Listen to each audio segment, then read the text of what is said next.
আসসালামু আলাইকুম everyone, welcome back to my channel. আমি লিলি আর লিলিস ফ্যামিলিতে সবাইকে ওয়েলকাম জানাচ্ছি আরেকটা ব্লগ ভিডিও নিয়ে।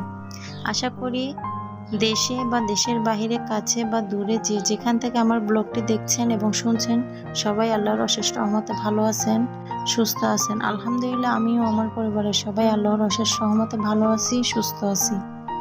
তো এই যে সকালে রাইস কুকারে হালকা তেল দিয়ে, এগুলো হচ্ছে আমার ফ্রিজে ফ্রোজেন করে রাখা কিছু পরোটা ছিল, সেগুলো হচ্ছে আমি হালকা তেলে আবার ভেজে নিয়েছি। তারপর হচ্ছে কি আমি কিছু চা বসাইছিলাম, আমার চাটাও হয়ে গেছে, চা বানাই নিব এখন। তো এই যে আমার চাটা হয়ে যাওয়ার পরে হচ্ছে কি আমি চাটা রেডি করে নিচ্ছিলাম। সো আজকে হচ্ছে আমি রাইস কুকারে কিভাবে আজকে 2-3 দিন ধরে রান্না বান্না, সকালের নাস্তা রেডি করা সব কিছু করতেছি, তো সেটাই আপনাদের সাথে শেয়ার করব। তো নাস্তা খাওয়ার পরে হচ্ছে গিয়ে যে আমার ডিপ ফ্রিজের উপরের মুখটা একটা টাওয়াল বিছিয়ে রাখি আমি সবসময়, একটু ধুলোবালি কম পাওয়ার জন্য। আমি হচ্ছে সেই টাওয়ালটা ধুয়ে দিয়েছিলাম পরিষ্কার করে, তো সেটা বিছিয়ে দিলাম। আর এই যে আমি অফ ক্যামেরায় কিছু আলু আর ডিম সিদ্ধ করে নিছি এবং তারপরে কিছু মুরগির হাড্ডি দিয়ে কাঁকরোল দিয়ে আলু দিয়ে রান্না করে নিছি।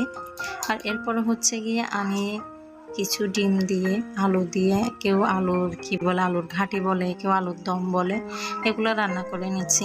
তো এই যে কয়েকদিন ধরে আমি সকালের রান্না বলেন বা সকালের চা নাস্তা বলেন, দুপুরের লাঞ্চ রান্না বান্না বলেন, রাতের খাবার বলেন, আমি কিন্তু সব কিছুই রাইস কুকারে করতেছি। এতে করে কিন্তু আমার কোনো ঝামেলা পোয়াতে হচ্ছে না। হ্যাঁ, একটা সমস্যা হচ্ছে, সেটা কি জানেন?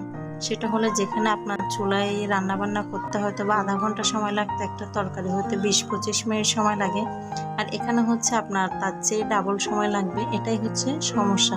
তাছাড়া আমি এই 2-3 দিন ধরে যে রাইস কুকারে রান্না বান্না করতেছি, এতে করে আমার কোনো ঝামেলা বা কোনো সমস্যাই সম্মুখীন আমি হই নাই, শুধু একটু টাইমটা বেশি লাগতেছে, এটাই।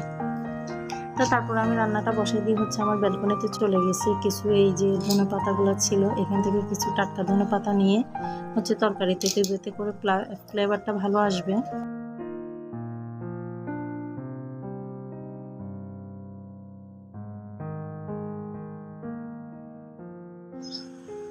এই যে ধনেপাতাগুলো কেটে হচ্ছে আমি তরকারিতে দিয়ে দিছি, এখন হচ্ছে ঢেকে দিব কিছুক্ষণ জাল হওয়ার জন্য তরকারিটা।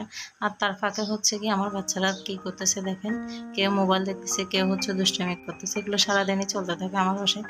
যাই হোক, আমার সাথে এতক্ষণ পর্যন্ত যারা ছিলেন বা এই মুহূর্তে যারা আমার এই ভিডিওটিতে ক্লিক করছেন, সবাইকে আমি আন্তরিকভাবে রিকোয়েস্ট করব যে আমার ভিডিও থেকে বের হওয়ার আগে ছোট্ট একটা লাইক দিয়ে যাবেন, আর যদি ভালো লেগে থাকে তাহলে চ্যানেলটা সাবস্ক্রাইব করে নেবেন। আর হ্যাঁ, ফ্রেন্ডস এবং ফ্যামিলির সাথে শেয়ার করতে ভুলবেন না।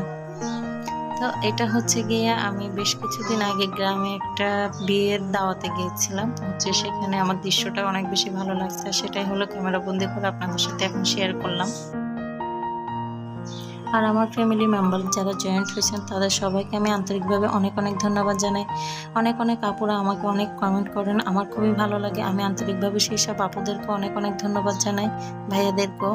তো আজকের ভিডিওটা এখানেই শেষ করব। সবাই ভালো থাকবেন, সুস্থ থাকবেন, সবার জন্য শুভকামনা রইল।